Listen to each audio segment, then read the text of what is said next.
Okay, junction box all torn apart. We have our new parts installed. Right here on the left hand side we have two 0.01 capacitors. Outside foil is to our lowest impedance point, which is ground here. We've cleaned up all the factory wiring. I discovered that these two Potter relays are late production. I checked over my notes and I once worked on a 1942 Panamuse that had the same exact Potter relays. So earlier production, 1941, they must have ran out of these in 42 and switched over the Potter. So those are factory items, not replacements at a later date. The fuse down here is originally supposed to be a 5 amp. We placed that in there. Beforehand was a 20 amp. This machine hasn't been serviced since the late 40s, maybe the early 50s at the latest, and there's a 20 amp in place of a 5 amp. That may be suspect down the road. These wires are kind of dangling. They were not with the securing nut, so I went ahead and put those back together. Somebody may have been in this at one point. We don't really know. Everything else looked factory, including the original 0.01 capacitors, which are these two right here. Those are the original capacitors, mica capacitors.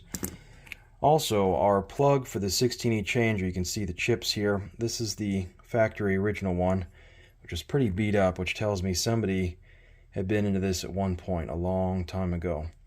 So we went ahead and replaced it with a spare that we had in stock, cleaned up and polished. Much nicer, as you can see.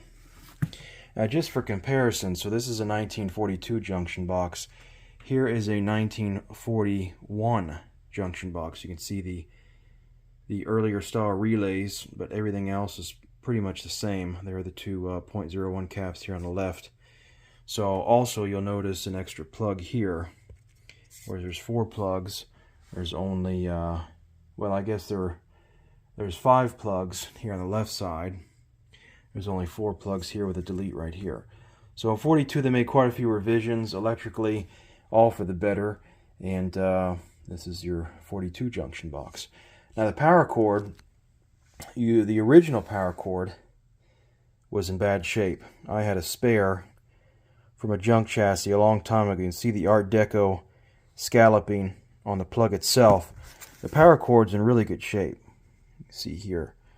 So we went ahead and put our strainer leaf, the original wiring here on the inside, and that's all been hooked up to our fuse here and also our first connection point there. So I really like the Art Deco styling, and it is the original style power cord. It's in very good shape. These are all rubber, and a lot of times they're dry rotted in horrible shape. This one was very salvageable, and we will be using that. So now we're going to go ahead and put it back together, show the finished results. One other thing to add, the rubber grommets down here, as you can see on the relays, those have all been replaced brand new. So we come back, we'll show the completed item. Okay, junction box now complete. We have the original Series M power cord installed from a parts unit.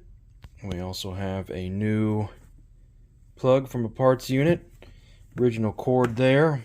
Here's our junction box. There are new grommets down there for our relays. And you'll notice this little item right here. When I purchased the machine several years back, that was installed as it sits now. That way you can accept a 3-way plug for all 3 amplifiers. Originally there would have been 2 if it were a 400, but this is indeed a 500, so there'd be 3 amplifiers. We clean up the plug, all ready to go. Next up, stay tuned, we'll be looking at the play control, another critical item for enjoyed operation of the Capehart 500.